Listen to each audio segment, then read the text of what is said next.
it's time for more VB MMA Picks for UFC Fight Night. Emmett versus Murphy on Saturday, April 5th from the Apex in Las Vegas. VB MMA Picks is sponsored by SXBet, the world's largest blockchain betting exchange. VB, we've got featherweights on tap here this week in advance of next week's featherweight championship bout. We'll look at the division here tonight with Emmett versus Murphy, along with LiamPicksFights. We'll look at it from a marketing perspective as well from Jeremy of SXBet. VB, thanks for getting the crew together. Yeah, I want to thank the crew for joining. Dixon is always here. Thank you, buddy. Yeah, I mean, it's a good card for betting, in my opinion. Not so much maybe for entertainment, people don't like these Apex cards, but I don't mind them. More fights better, give me more Apex cards. Give me 2 a week, but yeah, I mean, some of these names are not very popular, like if you look at Falcao, for example, and newcomer Frunza, and some of these guys are not very popular, but that's where the edge is, in my opinion. You're looking at those kind of fighters, and people may think that there's info missing, so I think it's good to bet those kind of guys if you have some kind of information that some others don't have, so very, very interested to hear Liam's takes also, and Jeremy's takes about the market. So yeah, let's go. All right, guys. Thanks. Liam's bringing his army along. We'll get Jeremy's perspective as well. Let's kick it off here and start the show here with welterweights. Liam, we've got a 29-year-old Northern Irishman, Rhys McKee, 13-6-1, 0-4 in the UFC, but a good strength of schedule, no doubt. Lost to Njokuani by split decision. It was a year ago. He was a slight dog in that one. The former Cage Warriors champ back in 23 at the welterweight division takes on 30-year-old newcomer, as VB said, Daniel Frunza. We talked about him, the 30-year-old Romanian fights out of Italy. He's 9-2. He's a DWCS grad from last September. He won as a +80 dog in that one, Liam, with a second-round knockout, and he was 2-0 in LFA in 23. What do you know about him? And of course, McKee we've seen, but he's had some tough opponents. Yeah, I think this is an interesting fight. When you look at Rhys McKee, he's obviously 0-4 in the UFC, not a very bullish signal coming into a UFC fight. But on the other side, his opponent, no UFC experience. He's actually the older fighter as well. So he got signed off Contender Series, but he's the older guy who doesn't have as much experience at this level. Now, on the Rhys McKee side, what is there to like about Rhys McKee? He's big, he's long, he's young. So those are some of the boxes that he checks where you're like, man, just looking at fighting archetypes, I like a guy with a big reach advantage. I like the younger guy with more experience. Those are things that I'm looking for in underdogs. The thing I don't like about Rhys McKee is he's a little bit noodly, right? Not the best physicality for the weight class. Getting dogged by Khamzat Chimaev, no problem. But getting bullied around by Chidi Njokuani, failing to get takedowns there, getting taken down multiple times by Chidi Njokuani, not great looks for Rhys McKee. But what I will say to his credit is he's typically still there in the third round trying to get you out of there. And if you don't put him away, if you leave him around, he does find a way to rally back on guys. He did it against Justin Burlinson, who was a Contender Series alum, didn't really find his way, but he was supposed to be the next big thing out of England. And then he got beat by Rhys McKee on his bounce back, on his regional scene. So you see Rhys McKee sticks with it. He's a tough guy. He's got this ability to rally and win fights. Ange Loosa, in my opinion, one of the most criminal scorecards I've ever seen turned in is Ange Loosa 10-9 round 3 against Rhys McKee. The dude was time traveling. He's looking in the wrong direction, has his hands up facing the cage while Rhys McKee's punching him. The guy was clearly out of it. He was nearly finished. And I've said about Ange Loosa many times, I don't think he's very good. So losing to him, not a great look, but he got out physical. He got out athleted. I think when you look at this fight, Rhys McKee has a chance to keep this competitive, to make it honest. The problem I have with him here is Daniel Frunza is a more dynamic striker. He is a little bit more powerful, and he's a guy that will rally. He gets hurt in some of his fights too. You see both these guys get a lot of damaging shots landed on them, but Frunza, in my opinion, a little bit of a better pressure fighter than Rhys McKee. Rhys McKee pressures everybody, hurts nobody, bothers nobody. He's kind of harmless until he gets his game rolling, until somebody gets fatigued. I think on the other side, Frunza can hurt you when you're fresh. We saw that against Coetzee. He hurt Coetzee on multiple occasions in that fight. I look at this fight and if I had to bet a money line, I'd probably go Rhys McKee, but I don't feel great about it. Because I had Rhys McKee against Chidi and Jaquani, and Chidi's a proven guy. He's been around, but it's the way he fought him that left a little bit to be desired. He's just pushing him into the fence. He's not throwing very much offense in those positions.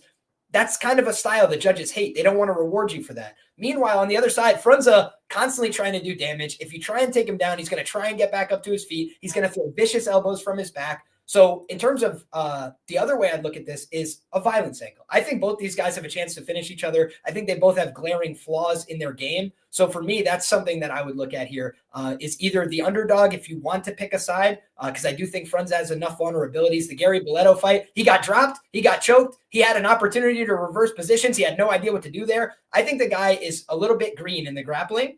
But when you look at these two guys on the feet, like if you just said who's the more dangerous guy, these two guys are fighting in a bar. Give me Daniel Frunza. So I like violence, and I'll probably be passing on this fight or looking at a violence angle.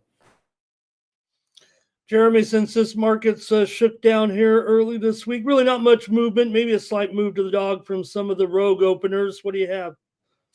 Yeah, with these smaller cards, Apex cards, you really don't see too much action until later on. So we're not seeing too much line movement now. Bouncing off of Liam's point there, I've watched Rhys McKee a little bit, and he does a whole lot of nothing, in my opinion. I feel like he's very sporadic, and he's always looking for angles. But even when he does find them, I don't really see much damage being done. Frunza, I feel he's a little more technical. I feel like he's got a little bit of a better skill set. I think he'll be able to defend well against these Rhys McKee attacks. I like the price on Frunza right now. I don't see how McKee pulls this out. If the line's moving towards the dog, I might hold off and wait, see if we get Frunza closer to that 155, 160.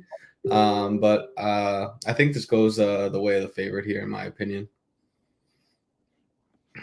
All right, VB. McKee's a legend in Northern Ireland, but here a dog.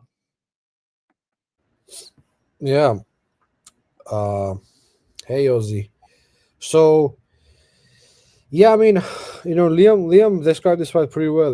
McKee looks okay. Like he's a good striker. He's long. But sometimes when it comes to the UFC level, it just doesn't do it. I don't know.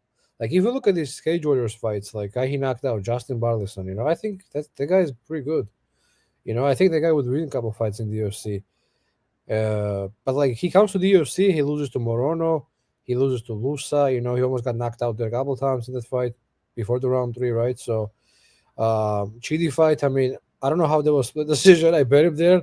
There's no way he won around there. Not to. So what the hell was that? I thought he did round 1, honestly, but I did think he clearly lost round 2 and 3. Right. Yeah. So round 1, nothing happens. It's like 5 Chidi leg kicks and a handful of boxing exchanges. Yeah, I bet him there. I thought it was crazy that it was a split, but yeah. Then if you look at this UFC career, 0-4. Actually, 0-3. It's 0-4. So if there is a time for this guy to win a fight, it's right now. If he doesn't win this fight, he can say goodbye to the UFC. He could go somewhere else probably. There's no way they keep him, in my opinion, if he loses this. But again, like I think there is something wrong with him mentally when it comes to the UFC. I think these guys are much better than he thinks they are. He kind of freezes, you know what I mean? Like he's not the same fighter that I watch in Cage Warriors, He's not the same guy. He goes, he pressures people, he knocks people out there, he drops people. In UFC fights, he clinches people. He doesn't want to get hit, you know what I mean? He plays it too careful. I don't know why he does that, but if he puts it together, I think he can beat this guy. At least I think he'll win 2 rounds or something, against Frunza. But like how Mike Tyson said, like in the gym, some of these fighters are killers, but you give some guy a popcorn and a beer in a crowd, and they freaking, freak out. They just can't do it in front of people for some reason, So I think McKee's one of those guys, but again, he's 29 years old. Maybe he can get it together here, and at plus 150, I like him. He still fought Chimaev, he still fought Chidi, somewhat competitive, and Frunza has no UFC experience, right? He hasn't beaten anybody really. He's been choked out by people who are, let's be honest, not very good. His takedown defense against the cage looks good. The Talenjic fight was a good example of that against the cage. He was defending takedowns and he was getting up. once he gets taken down, he's pretty much lost. There's nothing he can do really. Both losses by sub. Maybe McKee sub. Maybe maybe guillotine or something like that. But I don't see it. So I took the under here, and I took McKee. I'm hoping for the best. Maybe McKee can get him. Frunza gives his back to stand a lot, VB. That's the one thing where it opens up some opportunity. Rhys McKee did have a back take against, I think it was Chitty late in the fight, briefly, but like he just couldn't do anything with it. He couldn't really get him to the ground. He was trying to do it from standing. And I do think that Frunza, his grappling instincts are bad. To quote my guy, Moyes, Euro trash grappling. That is what he displays sometimes. Yeah. So okay, and the best price on Frunza is -150, right? So I will try to get +150 on McKee if it works. We'll see. Since we lost a lot of money last week, we're gonna go a little bit lighter this week. No more $400 bets on the show, but we'll see if this gets filled. I also like the under, and the under right now, I think it's like -140 and +120 for the over. I think so. I'll try to get maybe -120 here. We'll see where it goes. There's some time before the end of the show, so we'll see if it gets filled. All right, here we go. All right, VB, while we put that one in the queue and see if we get any fish to bite. Thanks to everyone joining us there in the chat as we get ready to roll. They all want it. Liam, we vetoed it right before the start of the show here. They wanted everyone's favorite lady here in Las Vegas previewed, but we're going to move ahead, I'm afraid, here to bantamweights. Here in this one with 39-year-old Englishman Davey Grant. He fights out of Las Vegas, 14-7, 7-6 in the UFC. He's won 3 of his last 4, including a unanimous decision win over Tavares last December at a near pick'em. Maybe it was a slight favorite in that one. Going up here, VB against 30-year-old Brazilian Daniel Santos out of Sao Paulo, 11-2, 2-1 in the UFC, but last fought VB back in June of 23, a win by unanimous decision over Munoz Jr. He was a -225 favorite on that night. So what's up with Santos? What's up with Grant and these bantamweights, VB? Yeah, 2 guys that I'm a big fan of, I like both of them. Daniel Santos, when he came to the UFC, I was very high on him, He took a short notice fight against Arce. He lost that fight. He was debut, It was competitive, but he clearly lost. Then he fought Castaneda. I had him by 2-3 knockout there. That came through at crazy number. Castaneda was winning early, but he kind of got tired, and Santos put him out in round 2. Last fight, that he had was 2 years ago, though, against Johnny Munoz, Guy who I'm not high on, to be honest. And, he was doing everything he wanted, Like, he took him down, he dropped him, he hurt him, he controlled him.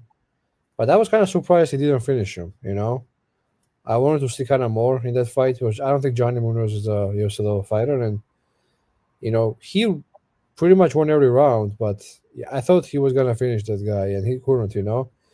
So I know people like the under here, and this stuff. Davey is 40 years old or whatever. I know, but Davey is super tough. He's much tougher than Johnny Munoz, in my example.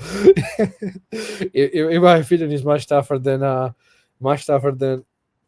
the guy Johnny Munoz, So I don't think Santos is gonna finish Davey Grant here, but I do think he's gonna win the fight. Last time I bet Davey Grant was against Taveras. He did it pretty well, but the difference between Taveras and this guy Santos is like Taveras wants to box. He doesn't mix anything up. Like, he does nothing but box. So I think this is a very different fight with Santos, who can shoot a takedown, who can throw like overhands and hurt you, He throws a lot of body kicks, a lot of leg kicks, Very different than Taveras, you know what I mean?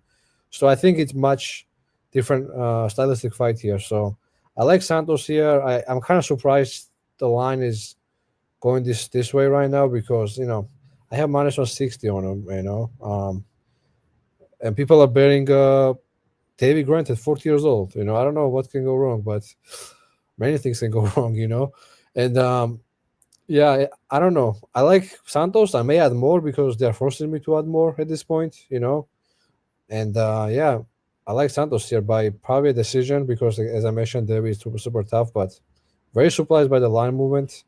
Yeah, and you This see is it not- right here, BB. We're in real time here. I'll just touch on it. Maybe Jeremy will add it to it as well. But we are seeing the move right now here, right? I would say as we speak, a little bit back up here on Santos, at least 10 cents in the last 15 minutes since we started the show. Yeah, I know that why that is. Yeah, but yeah, I'll try to get him here. Let's see, maybe minus 130. I don't know. Let's see if this works. I put the wrong thing. And on S6, we get the best odds every week, you know, on the show. We got Seared at minus 135 last week. Didn't come through, but where was Seared at minus 135, you know? Nowhere. So you guys make sure to check this website out.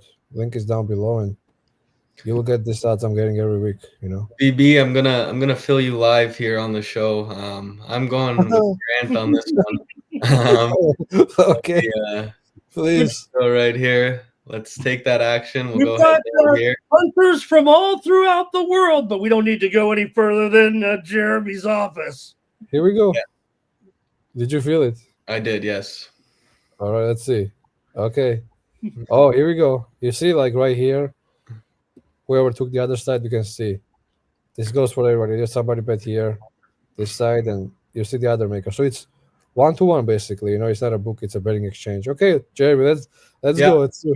Why do I you like feel- Grant? Tell me. Yeah, let's go to the man. Let's find out why. And also, Jeremy, yeah, we definitely you chart the odds a little bit. So this went back to $1. You know, was a little bit higher or more around this price, even a little bit higher to the 135. But we're seeing that move right now. Don't tell me you are seeing other action here. Go ahead and cover that too when you give us your synopsis. Yeah, not seeing too much on the side. We see the line moving a bit. I think Grant, even at 40, fighting in the apex, it suits him. He's a high paced guy. He's gonna go forward. If he could get Santos on his back foot early, I think there's an opening there.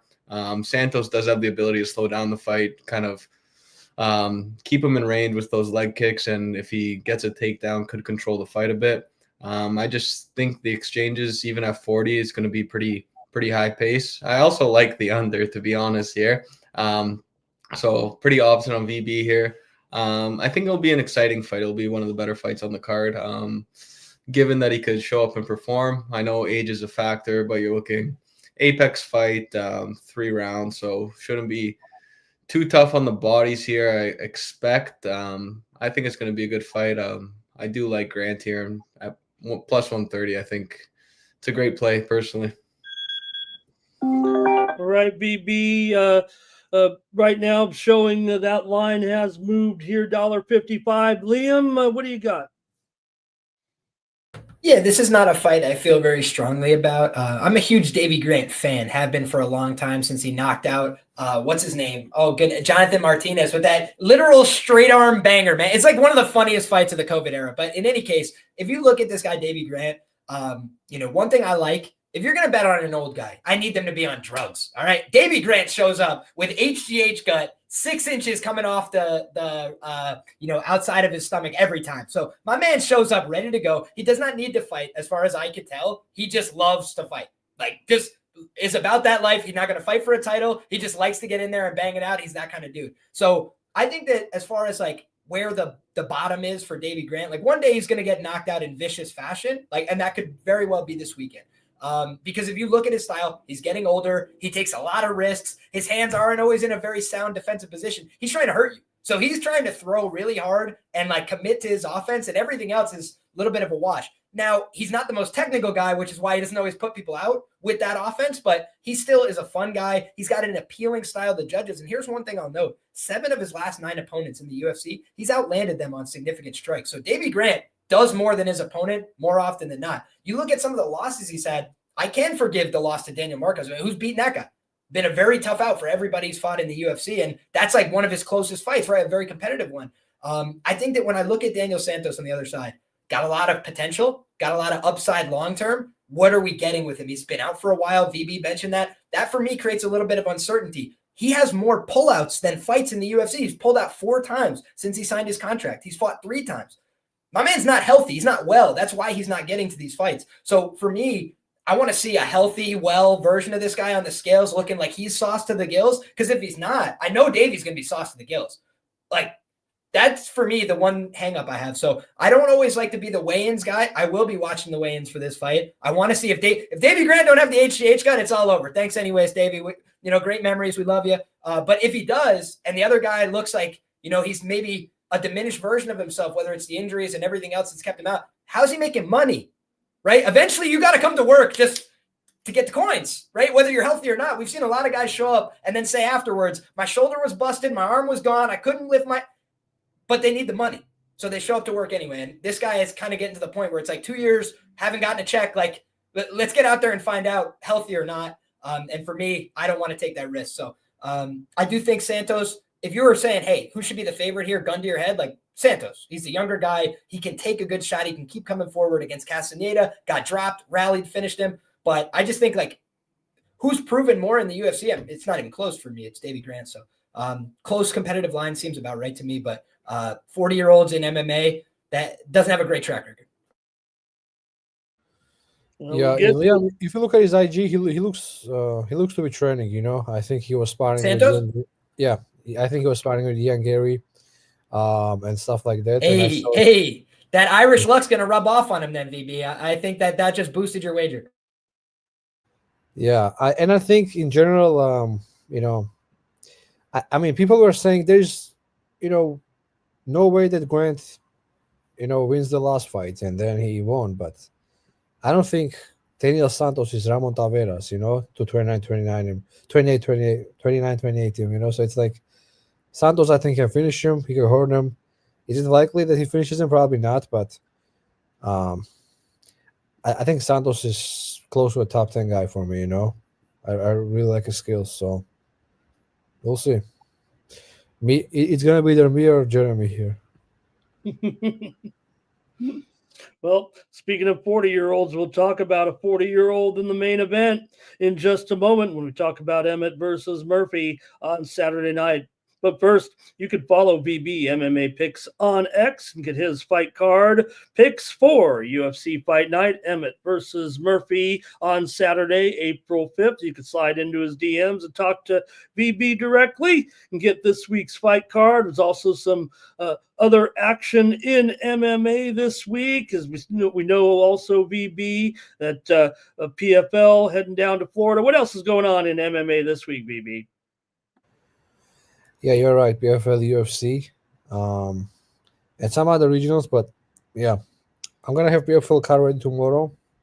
I like the card. There are a few good prospects to fighting, like Todd Jane, for example, and some other guys who I like. So yeah, I'm gonna have the card ready tomorrow. PFL has been doing really well last couple of months, unlike UFC. So hope to get it going. And yeah, hit me up on X or go to the link below. And VB MMA Picks is brought to you by SXBet, the world's largest blockchain betting exchange. How's the action looking this week, Jeremy? Not too busy yet. We're seeing some money come in on a few of the early fights. Liam's girl Demopoulos had some cash come in on the over there. Then another over in the Henry versus Falcao fight. So nothing too big yet.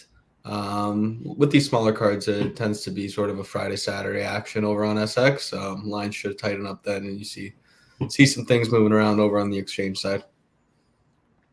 And we'll get to that main event. I think I've seen a little bit of movement here on the dog just since we've been on this show too. I guess they like to fire when we're on the air live. So let's go ahead and get into this main event here with featherweights. Like I said, with next week's featherweight title shot on the line with Volkanovski versus Lopez at UFC 314. Let's get into some featherweight action here with 40-year-old Josh Emmett. Liam out of Phoenix fights out of Sacramento. The number 8 ranked featherweight contenders, 19-4, 10-4 in the UFC. One-time interim championship challenger. He comes in off of a round 1 knockout win over Mitchell in December of 23 at UFC 296.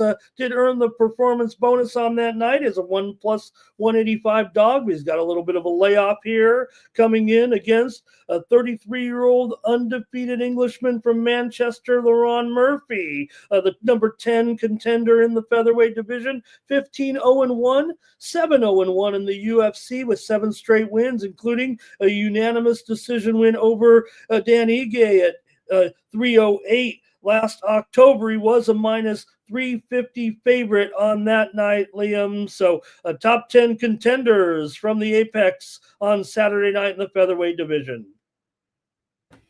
Yeah, this one's pretty straightforward to me, honestly. It's a dog or pass situation as I see it. You know, I have a lot of respect for Lerone Murphy, but frankly, his run out in the UFC has been pretty favorable in some regards. You know, he's had close decisions go his way. He's been hurt very badly, rallied back to win close decisions. He's not proven to be the most dangerous guy in the division, had guys out there for 5 rounds, not able to put him away. So on the other side, you know, Josh Emmett, I thought, you know, the story's over when he's fighting Bryce Mitchell. I'm like, the guy's older, you know, he's not going to have the knees to get back up. He showed once again, you know, if you stand in front of Josh Emmett, the consequences could be you're twitching on the canvas for 5 minutes. You know what I mean? Like, that's just different than what Lerone Murphy's put on film, period. So then, okay, on the other side, he's 40 years of age, a little bit of concern, getting a very generous price as a result. Okay, fair enough then. It's like, you look at Josh Emmett, what does he bring to the table? One of the most prolific underdogs in the history of the weight class. That's a fact. That's not my opinion. Great record in the UFC. It's like winning way more than he's losing in the UFC. He's got 2 losses or I think at least 1 loss via very competitive split decision in the UFC against Des Green. Kind of throw that out from the sample. You know, he wins a close one against Calvin Kattar. I know a lot of people thought that should have went the other way, but why did he get that decision? Power punches, even if I land fewer, can sway the judges. It's like, if I hurt you, if I land a big shot and make you start backing up, can change the judge's perception. So on the one hand, I know Lerone Murphy can get hurt. I know that Josh Emmett will fight like a dog for your money. Ilya Taporia did everything in his power to put this guy away over 5. He can't do it. So now I'm getting a guy whose losses in the last few years are like top 5 guys. You know, and Jeremy Stevens knocked him out in 2018 or something. By the way, talk about a career rally. He breaks your face in multiple places. And then what do? Just win a bunch of fights in a row after that. It's like, okay, like the guy's heart, toughness, hardware. It's like, he checks a lot of boxes. If he wasn't 40, I would favor him. So it's like, let's find out. You know, I think Lerone Murphy's a good fighter, solid guy, well-rounded, but this is the hardest fight of his career, as far as I can tell. So let's see. I feel like unders and Emmett. Jeremy, here in Vegas, I'm still showing a relatively stiff line close to 340, but offshores here right now, DK 325, Bovada 320, Bet Online 308, and here in Vegas also at the Circa, the Sharp Book down to $3. What are the markets saying? What do you say? Yeah, I'm with Liam here on this one. I think the dog situation here is the right choice. You're looking at a 40-year-old. I'm backing 2 40-year-olds this weekend. I have no issue with that. The only thing to worry about here is he is older and he's on quite a long layoff. He was 1-2 in 2023, hasn't fought since. Did fight some big names back in 23.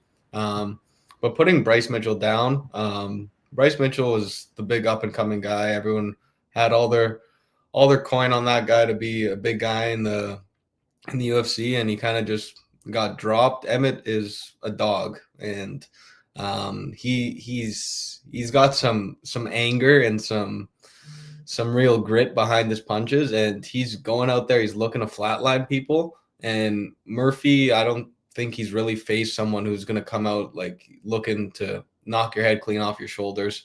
I'm forgetting about the age here. I think the price is a little bit disrespectful given what Emmett's done in the UFC.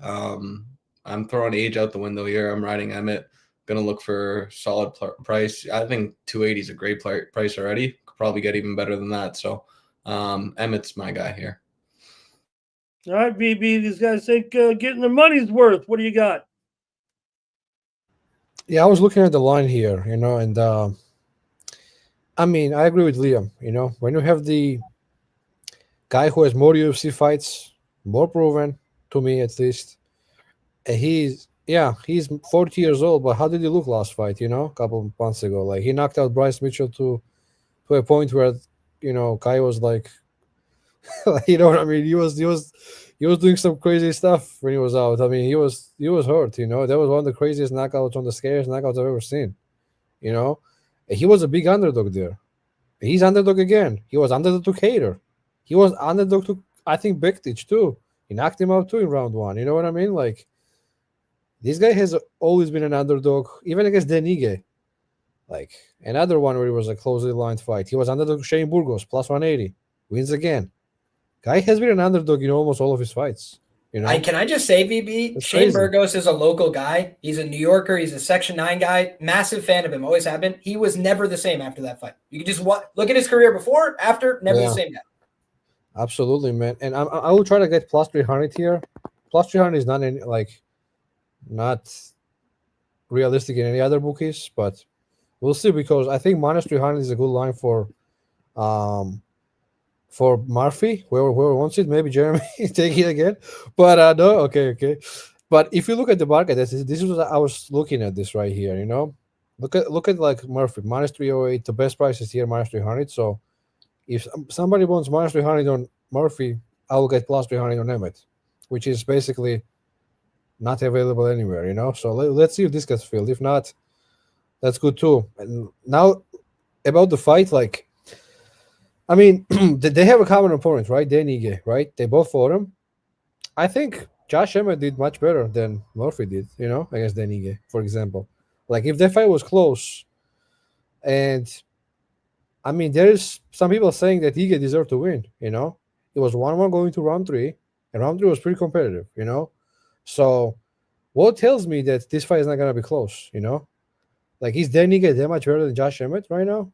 Like, what you think, Liam? Is Denige that much better than Josh Emmett? No, he's factually not. I actually bet Josh Emmett against Dan Ige, and I bet Dan Ige against Lerone Murphy. So yeah. So that's what I'm saying. If Denige fight was close, and arguably, could have gone either way, what tells me that the Josh Emmett fight is not going to be close, Who is, in my opinion, a similar fighter. Like, they both have one-punch knockout power, but again, you're getting plus 280 here. Difference between this 40-year-old and Davey Grant, like, Davey Grant is plus 110, or something, or plus 120. Josh Emmett would also snap Davey Grant in half over his knee. He's just built like that. Yeah, so Josh Emmett is built different, man. He hits people, and, like, man, as you mentioned, like, Burgos was a decision, man, but that fight could have been stopped probably 3-4 times, man. He was Shane Burgos is the toughest guy in UFC history and doesn't get enough credit for it. Dude, he was getting assaulted out there and just kept coming forward. Oof. Every overhand landed, bro. Every overhand Josh Emmett threw landed right to the shin, and every time Burgos' eyes were rolling back. He was insane. The Barboza fight is the definition of seeing somebody that is too tough for their own good. His body is like, dude, if we don't shut up right now, it's all over. And his mind is like, come on. He's like trying to stay upright as he falls backward. It's crazy. It was insane, man. There was one of the fights where, like, this guy, after that fight, was not the same. He couldn't take the shots better, and he was one of the worst beatings I've ever seen, man. It was really, really, really bad, And what happens after that fight? Remember, Liam? Right after that fight, he fights Barboza, again, has a delayed knockout, remember? That's why I'm saying, man, never, ever, ever was the same. Never. So Josh Emmett does that kind of things to people, And what tells me that if Denige could drop, Murphy, that Josh Emmett can't land here for 25 minutes. This is a 5-rounder. It's a lot of time to land that one shot, And later Murphy has to fight perfect for 25 minutes, because if he doesn't fight perfect, he's going to get chinned. So I really like Emmett as an underdog also. I mean, I really, really think that he can land this knockout blow here, at some point, Murphy is a good fighter. He's pretty good striker. He's long. He'll probably try to keep him at distance. There's going to be no distance really in the small cage. It's going to be much harder, also. Small cage favors Emmett big time. So yeah, I like a lot of things, man. Emmett is super tough. He took some, same beating that he gave to Burgos against Ilya. Liam, let's be honest. Ilya 10-7 him. We haven't seen 10-7 in 15 years or something, right? Ilya 10-7 this guy. And this guy in round 5 was coming at Ilya to knock him out. You know, this guy has a lot of heart, bro. And Ilya wrestled him in round 5 because Ilya was like, this guy's not going away. He was hitting with everything, you know. He was insane. How tough Emmett is unbelievable. Guy's a stud, honestly. So you give me plus 300 on a guy who always fights for your money. He has one punch knockout power, can win moments on the feet. It's a no-brainer, you know. I'm gonna take Emmett as an underdog. I think he's very live to knock him out. If it goes to decision, of course, I favor Murphy, you know, because he can maybe mix some takedowns. Maybe that's how he covers the line, you know. He wrestled Kulibal pretty heavy. Maybe he mixes some takedowns. But if he doesn't mix his takedowns, I think it's gonna be very close. I think he's gonna land more, but hits bigger shots, you know. Like last week we saw Moreno versus Erceg. What happened? Erceg landed more, but Moreno was landing those big shots, you know. They were hurting Erceg a lot, you know. So same here. Like remember the Cater fight, Ilium? I picked Peter split decision and bet Josh Emmett. Me too. I bet him too. And you know, he was such a big like difference in strikes. He was like double the strikes that Cater landed. But difference was when Emmett was landing, he was physically moving Cater around. That's how hard he was hitting him. You know what I mean? And jabs versus overhand rights, man. He hit so hard, and even when Cater was blocking them, he was physically moving around. He was so hard, you know. So judges see that and they favored it. So give me Josh Emmett. Probably he's gonna lose the decision more likely than not. I mean, look at the line. You know, bookies are saying it's a Murphy decision here probably because Kai is too tough, in my opinion. So if you're taking Murphy, I would take him by decision. I don't think he will finish him. If either couldn't finish him, I don't think Murphy will. You know, so give me Emmett by knockout round 3. You know, I think he will knock him out at some point. 25 minutes to land that bump is too much, you know. And Murphy hasn't fought guy like this before, you know. He hasn't fought one punch knockout artist before. You can say is the one, but he dropped him, so you know what I mean. All right, BB, great job, you guys. Appreciate it. Previewing here for Saturday night's main event, Emmett versus Murphy. Thank you for joining us here on VB MMA Picks. VB, we got a great weekend of action. I want to thank you for getting LiamPicksFights here joining us today, and Jeremy from SX.bet, the world's largest blockchain betting exchange. BB, get us out of here. Thank our guests and appreciate everybody in the chat from Liam's Army and all of our crew here watching the show. Yeah, absolutely, Liam.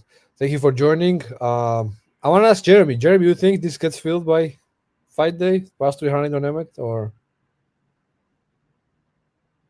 well, plus 300 would be really sweet. You know, there is I'm sure it will. Sometimes it takes some time for some people to see that line. You could still the nice thing about our exchange is if you offer like any type of like ARB spot where it's like even like a cent ARB, there's bots that will just eat that up. So you're still gonna beat pretty much any price anywhere. You might not get plus 300, but plus 270, 280 all day, I think will get snapped up. So that should get filled. I got an offer out there too. I do really like Emmett in this spot as well. Yeah, I'll wait for it. If not, I will cancel and I will redo it. That's the beautiful part about it. If nobody takes it, you could just cancel it, you know, and take it again. So yeah, Liam, thanks for joining, brother. Always great to have you. Good breakdowns. And yeah, next time, you know, I think you gotta come back for the Ian Gary fight, maybe. Sure thing, my man. Always happy to talk Irish MMA with you, VB. I will just address my guy Dixon in the chat if you don't mind. I see him asking about Demopoulos. I'll be very brief here and just say I don't think Talita Alencar is Jacqueline Amorim. I said Amorim plus 150 made no sense. I said she was going to submit her or win a decision. She submitted her easily in the first round. I know people were upset about the glove grab, and I'm not going to feel sorry. I'm just not, right? This is MMA. If you don't cheat, you're not giving yourself as good a chance to win, right? There are no rules. That's what we learn every week. You just got to pay attention. So as far as I'm concerned, man, different matchup this week. Vanessa in that matchup I thought was screwed. Don't touch her. Stay away. She's not going to lose the enthusiasm battle to anybody. And Talita Alencar is like going life and death with girls on Contender Series. So I'm just going to leave it there. Y'all do your own digging and context clues. But she definitely needs 2 takedowns or she's not winning the fight. And she still might get 2 takedowns and lose because she is not about that life in the same way. Vanessa, if these 2 girls were fighting in an alley, bro, Vanessa would beat the shit out of her. Hey, all right, Liam, and your content schedule this week, how's it going? I'll have something for you guys either Wednesday or Thursday night. Stay tuned. I got to talk to my co-host, but yeah, peace, love, and chicken grease. You guys can find me everywhere at LiamPicksFights on social media and on YouTube, and in these betting streets as well. BetMMA.tips, Patreon, all those ways to find my stuff. But it's more information than just picks. I study these fights and try and just pick my spots accordingly. But a lot of people like having higher volume stuff, so I talk about every fight, how I'd bet every fight, but I keep it close to the vest, and 70% ROI so far this year. Knock on wood. We keep the ball rolling. Good job, brother. Great job, guys. Great job, VB. And Jeremy, thank you for joining us as well. We'll be back next week with more VB MMA Picks.